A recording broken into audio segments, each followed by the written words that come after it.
కాదా దాంతో సంబంధం ఉండదు. మీ గురి ఎంత దానితో సంబంధం. గురువు శక్తి మిమ్మల్ని ఉద్ధరిస్తుందని మీరు ఎప్పుడూ అనుకోకండి.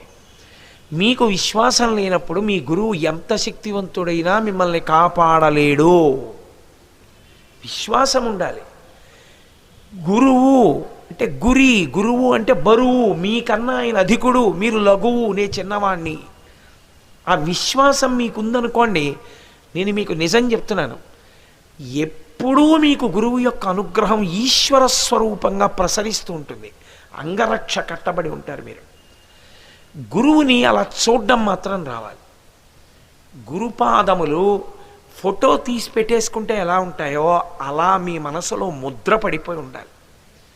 అందుకే గురుపాదములను స్మరించడంలో వైక్లభ్యం లేని స్థితికి పరాకాష్ట ఎక్కడ అంటే, నిద్ర లేచి లేవగానే భూమి మీద పడితే గురువుగారి పాదాలు కనపడాలి.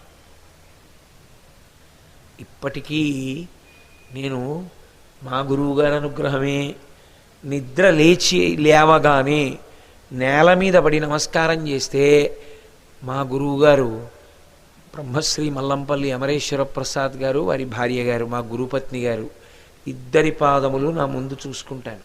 నా గురువు, నా గురుపత్ని, నా తల్లి ఇద్దరు వచ్చి నా ముందు నించున్నారని ముందు వారి పాదములకు నమస్కరించి లేచి మొహం కడుక్కోవడానికి వెడతాను. అంటే నేను ఇది గొప్పగా చెప్తున్నానని మీరు అనుకోవద్దు. నేను ఎందుకు చెప్తున్నానంటే, మా గురువుగారు తరచూ నాతో అంటుంటారు, ఏమిట్రా నాయన నీకు ఇంత విశ్వాసం నా మీద అంటారు.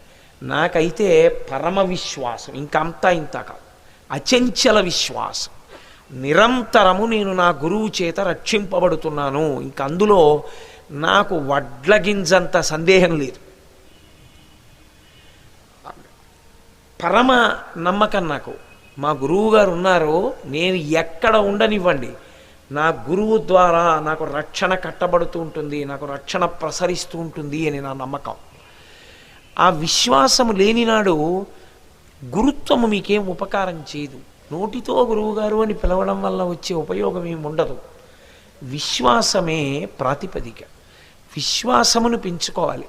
ఆ విశ్వాసమున్ననాడు ఎప్పుడు మాట్లాడినా ఏముంటుందో తెలుసా అండి? అవతల వారి గొప్పతనం ఉంటుంది, మీ యొక్క చిన్నతనం ఉంటుంది. మీరు ఆయన దగ్గర నుంచి ఎంత పొందాలో ఆవిష్కరిస్తారు తప్పించి, నేను ఇంత అధికుణ్ణి పూర్వాశ్రమంలో కానివ్వండి, ఇప్పుడు కానివ్వండి, ఎప్పుడైనా కూడా అది ఉండదు.